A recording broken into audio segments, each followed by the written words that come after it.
میرے بھائی ہر وہ چیز جس کا احترام ضروری ہے اسلام میں اس کی بے ادبی توہین سے روکا گیا ہے،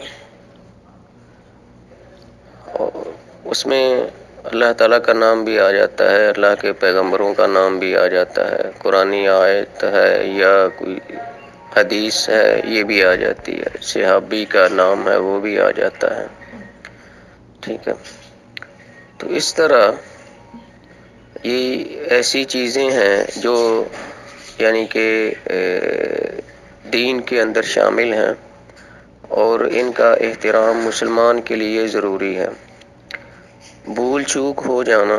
یہ ایک علیحدہ چیز ہے اور اس کی معافی بھی ہے، البتہ جو عمدن غلطی کی جائے تو اس کی بھی معافی مانگنا چاہیے، وہ قابل مواخذہ ہے اللہ تعالیٰ کے ہاں اگر معافی نہ مانگی جائے اس کی۔ تو اس صورت میں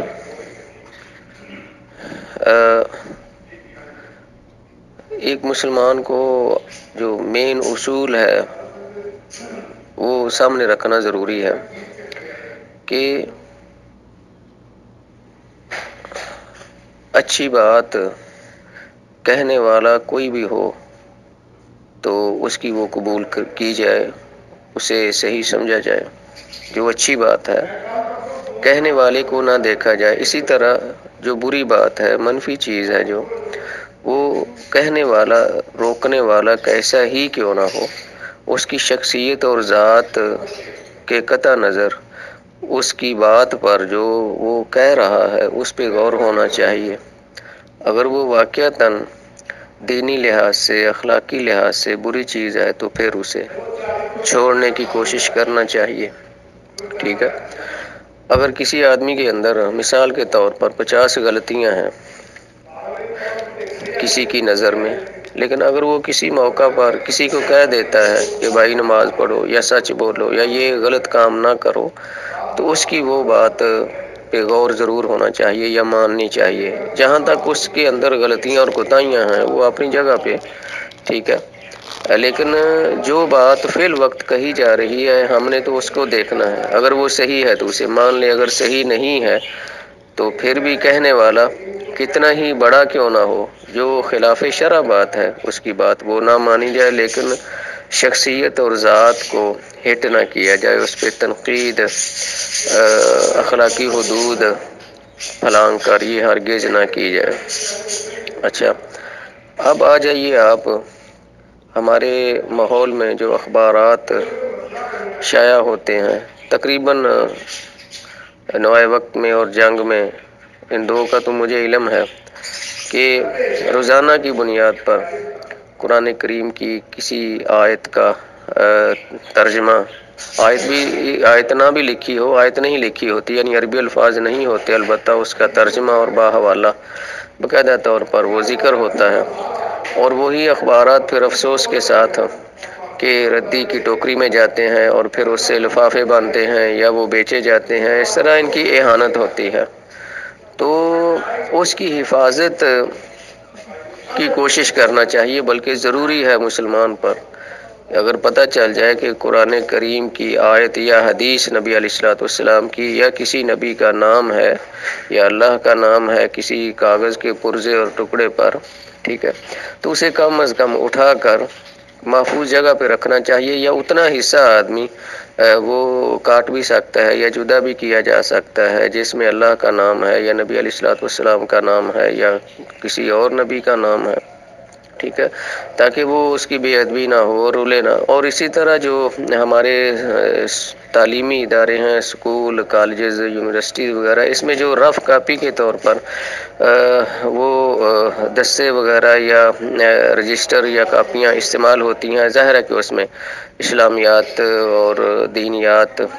کی باتیں بھی لکھوائی جاتی ہیں، بلکہ بچے ہمارے لکھتے بھی ہیں، اور شروع سے کیا ہے پہلی کلاس سے ہی ہم بچوں کو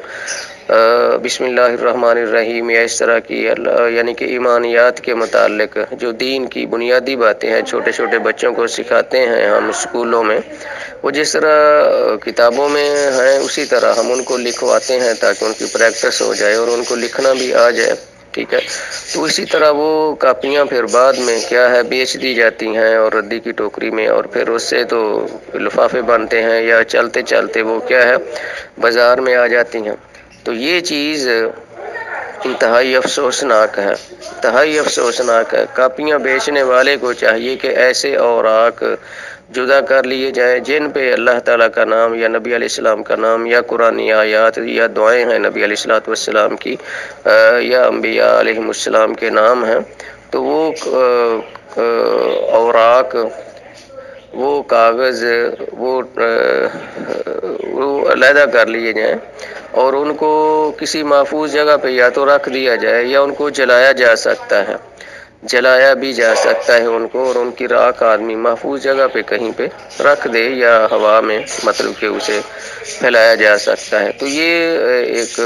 اس کو بچانے کا یعنی توہین اور بے ادبی سے بچانے کا ایک طریقہ ہے، ٹھیک ہے۔ لیکن کوشش یہی کرنا چاہیے کہ جلانے کی بجائے آدمی کسی شاپر یا کسی تھیلے میں ڈال کر اسے محفوظ یعنی کہ اونچی بلند جگہ پہ رکھ دے، ٹھیک ہے، تاکہ ان کی توہین نہ ہو، بے ادبی نہ ہو۔ اس میں ظاہر ہے کہ جو اخبارات شائع ہوتے ہیں اس میں قرآنی آیات بھی یا بعض دفعہ جو مضمون اس میں لکھے جاتے ہیں، خاص کر کے آرٹیکل کی صورت میں بعض لوگ مضمون لکھتے ہیں، وہ دینیات کے متعلق بھی لکھتے ہیں، ٹھیک ہے، یا عام مسلمانوں کی رہنمائی کے لیے بھی وہاں کچھ چیزیں لکھی جاتی ہیں جس میں چلتے چلتے پھر اللہ تعالیٰ کا نام یا نبی علیہ السلام کا نام یا قرآن کریم کی کسی آیت کا حوالہ ہوتا ہے، ٹھیک ہے۔ یہ چیزیں آپ سمجھتے ہیں، یہ چیزیں ہیں۔ تو ایسی صورت میں ایسے کاغذات، اخبارات کے ٹکڑے، تو ان کو بچانا ضروری ہے، ان کو بچانا ضروری ہے۔ یہ ہم سب کا اجتماعی طور پر بھی فرض ہے اور انفرادی طور پر بھی ہمیں یہ سوچ ہونی چاہیے۔ اس لیے جگہ جگہ میں شہروں میں کچھ لوگوں نے یہ انتظام کیا ہوا ہے کہ انہوں نے ڈبے لگا دیے ہیں، اور خاص کر کے یہ کھمبوں کے ساتھ لگا دیے ہیں کہ مقدس اوراق کو یہاں ڈالا جائے، تو وہاں بھی ڈالے جا سکتے ہیں، ٹھیک ہے، تاکہ وہ ضائع نہ ہو۔ اب اگر ہر گھر والا اپنے بچوں کو یہ تعلیم دے یا کم از کم مسجد کے اندر جمعے والے دن مثال کے طور پر وقتاً فوقتاً اس کی طرف توجہ دلائی جائے تو انشاءاللہ آہستہ آہستہ اس کوتاہی کو دور کیا جا سکتا ہے۔ بہرحال یہ غلطی ہے تو اسے دور کرنے کی کوشش کرنا چاہیے۔